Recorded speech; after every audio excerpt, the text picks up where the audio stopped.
بسم الله على بركة الله. في إطار تحضيراتنا لشهر رمضان الكريم، الله يدخلوا على جميع متتبعين وصفات أمرين بالصحة والسلامة وبطولة العمر وباش ما كتمناو. دائما في رمضان خاصنا ناكلو شي حاجة اللي صحية وتقوي الجهاز المناعة ديالنا. فاجيو نعرفوا كيفاش غادي نوجدوا هاد السلو على حقه وطريقه، وفي نفس الوقت كيكون ريجيم هذا بدون زبدة بدون سكر، وعلى حقه وطريقه وبدون قلي. ركزوا عليا وسطروا ليا على هاد القضيه هادي. هنا عندي 2 كيلو ديال ايلان. كيف ما كنعرفوا ان ايلان كيصحح العظم وفيه بزاف ديال الفوائد لا تعد ولا تحصى. بالنسبه للصوجه حتى هي عارفين الفوائد ديالها ما شاء الله تبارك الرحمن. هنا بالنسبه للتحمار، الله يرحم لكم الوالدين، فاش نبغيو نحمروا ايلان والصوجه كنحمروهم على عافيه تكون مهيله، يعني البوطه تكون ناقصه والتحراك المستمر من البداية حتى النهاية. هنا عندي 2 كيلو ديال اللوز. انا اختاريت اللوز البلدي داك اللي مكركب البنات، راه كيكون بنين. المهم تقدروا تختاروا اي لوز بغيتوه نتوما. هنا عندي واحد المعلقه ديال القرفه كبيره، وهنا عندي معلقه ديال النافع وحبه حلاوه، خديت منهم 2 ديال المعالق. هنا عندي معلقه صغيره، نص معلقه صغيره ديال المسكه حره مطحونه مع السنيده، حتى كنطحنها مع السنيده عاد باش كنعبرها، و2 كيلو ديال الجنجلان. وعندي تقريبا ايطرو لاروب ديال الزيت العود. يا اختي الزيت العود هو باش غنخلط انا السلو، ما كنخلطوش بالزيت ديال الطياب بصفه نهائيه. هنا عندي كيلو ديال الشعير. 2 كيلو قوام في كل حاجة، مثلا لوز جنجلان إيلان صوجة. درت فيهم كيلو واحد ديال الدقيق. اللي بغى يزيد دقيق يزيدو، ولكن حنا محتاجين شي حاجة اللي تقوي لنا الجسم ديالنا، ماشي محتاجين اننا ناكلو الفورص كثر من القوام، محتاجين القوام كثر. هنا كيف ما قلت لكم شديت الشنجلان وبديت كنطحن فيه. هاد الماكينه بعدا الله يرحم ليها الوالدين راها عطار عندك في الدار. طحنت داكشي مزيان. هنا من اللوز والجنجلان ضروري انكم تخليو واحد الكميه ما غتنيلوهاش، كتخليو واحد الكميه غتكون غير مهرمشه بحال ما هكا. راه شوفوا اللوز راه بالقشور ديالو ما قليتو ما والو، انا غنقلي غير اللوز ديال التزيين فقط. صافي هنايا هرمشت تقريبا واحد 400 غرام ديال اللوز و400 غرام ديال الجنجلان، خليتها هكاك صينه وغنكمل طحين. المهم انا راني خدامه دابا لايف وفي نفس الوقت كنصور لكم الفيديو. صراحه الفيديو كدرت فيه الصوت هكا في اللايف، ولكن جا باين فيه الصوت ديال اللايف، فحاولت انني نحيدو وعاودت لكم وانطيت لكم صوت اخر. شوفوا هنا ما شاء الله، علاش قلت لكم هاد الماكينه راه الله يرحم ليها الوالدين. ولكن شوفي الا بغيتي هاد النتيجه خاصك الجنجلان اولا اللوز خاصك تحمريه على حقه وطريقه على عافيه مهيله. من بعد ما طحنت اللوز والجنجلان درتهم في واحد الاناء بوحديتهم، وطحنت الصوجه ديالتي حتى هي كنطحنها حتى كنيلها كتولي غبره غبره غبره، حيت حنا راه عندنا هذا اللوز مهرمش، فما غنحتاجوش اننا مثلا نخليو هادشي مهرمش.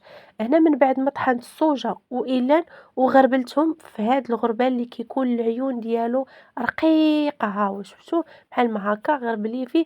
علاش؟ باش ما تجيناش شي حاجه هكا اللي توعدنا في الدراس ديالنا وحنا عارفين السنان اشنو كيديروا لينا في رمضان.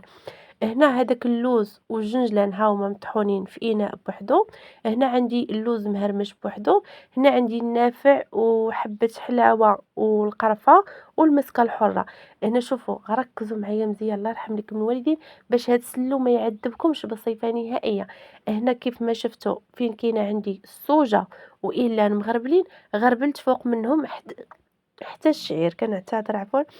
ومن بعد غادا نزيد النافع حبة حلاوة القرفة هادوك كلشي.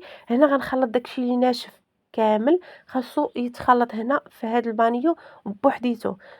شوف هات راه الفيديو الشرح راسو ما غيحتاج انني نشرح لكم، غير هكا كنهضر باش نذكر وصافي. صافي. هنا درت 2 معالق ديال النافع وحبة حلاوة مخلطين، معلقة صغيرة ديال المسكة الحرة. راه في كل لحظة كنعاود لكم القوامة البنات، ركزوا معايا مزيان. واحد المعلقة كبيرة ديال القرفة. صافي. هنا غنزيد داك اللوز وغنخلط هاد النواشف كاملين. علاش؟ باش دابا ديك المعلقه ديال القرفه ما تجينيش غير في بلاصه واحده، اولا المعلقه ديال النافع تجيني غير في بلاصه واحده. انا محتاجه لهاد القوام يكون كامل هو منسجم مع بعضياته. هنا زدت 400 غرام ديال الزنجلان. أنا كنأكد على 400 غرام ديال السنجلان. البنات اللي بغات دير هذا اللي بغاتي ديرو حلو، بالنسبة لهاد الكمية تقدر تمشي ليكم فيها 250 غرام ديال السكر كلاصي حتى ل300 غرام. تقدروا ديروا الشوكولات اللي بغيتو نتوما، تقدروا ديروا الشوكولات إلا عندكم شي شوكولات نوعية زوينة تقدروا ديروه، ولكن تخلطوه مع هاد الشي هذا، مع اللوز وجنجلان والزيت إلا كنتو غديروا شوكولات. أما إلا كنتو غديروا سكر كلاصي غتخلطوه مع الصوجا وإيلان صافي. هنا كنزيد زيت تقريبا راه خدات ليا واحد ايطرو لاروب، تندير الزيت وتنخلط هذاك الطراب تنخلط به باش كيتميكساو هذوك العناصر مع بعضياتهم كاملين، يعني اللوز والجنجلان. فهاد المراحل فاش خلطنا هذاك الشيء اللي فازك بوحدو وداك الشيء اللي ناشف بوحدو، هنا غيولي عندنا صافي خصنا غير نخلطوه. وإلا بغيتي دلكيه بيدك كدلكيه، ما بغيتيش دلكيه تديريه في العجانة، راه ما شاء الله راه عرفتوا العجانة راه كتصرى عليكم سلوى البنات. المهم جربوا وعاودوا ردوا عليا في الكومونتيرات ان شاء الله باذن الله الرحمن. انا غنتسنى الكومونتيرات ديال البنات اللي جربوا هاد السلو هذا. شوفوا هنا من بعد ما خلطته غير بيديا، انا بصراحه نقصت شويه ديال النواشف باش نتحكم انا في الخدمه ديال السلو، فهمتوني؟ حيت بعض المرات الجنجلان كيعطيك الزيت بزاف وبعض المرات ما كيعطيكش الزيت بزاف، على حساب الكميه. مثلا الا عندك زيت العود تقدري تخلطي كلشي في دقه، ولكن انا بنظرا انني عندي ايطرو لاروب فبغيت نخرج ديك الكميه ديال ايطرو لاروب نخرجها مع الكميه ديال النواشف، ولكن الحمد لله صدقات قداتني في كل شيء وجا معلك. انا قلت لكم هاد الكميه هزات ليا ايطرو لاروب ما شاء الله. ها هو سلو واعر ولا أروع، لذيذ معلك، راه شاكر راسو، وها هو كلشي قدام عينيكم، ما خزنت عليكم حتى شي حاجه. انا نقطع لكم واحد الطريف باش تشوفوا ما شاء الله. هذه اختي راه كيكه، هذه راها كيكه وهذا راه كيكه باش يسلو التعليكه والبنه والمذاق. المهم نتوما ملي غتجربوه نتوما اللي غتحكموا عليه. بسلام عليكم، تلقاو في فيديو مقبل ان شاء الله باذن الرحمن.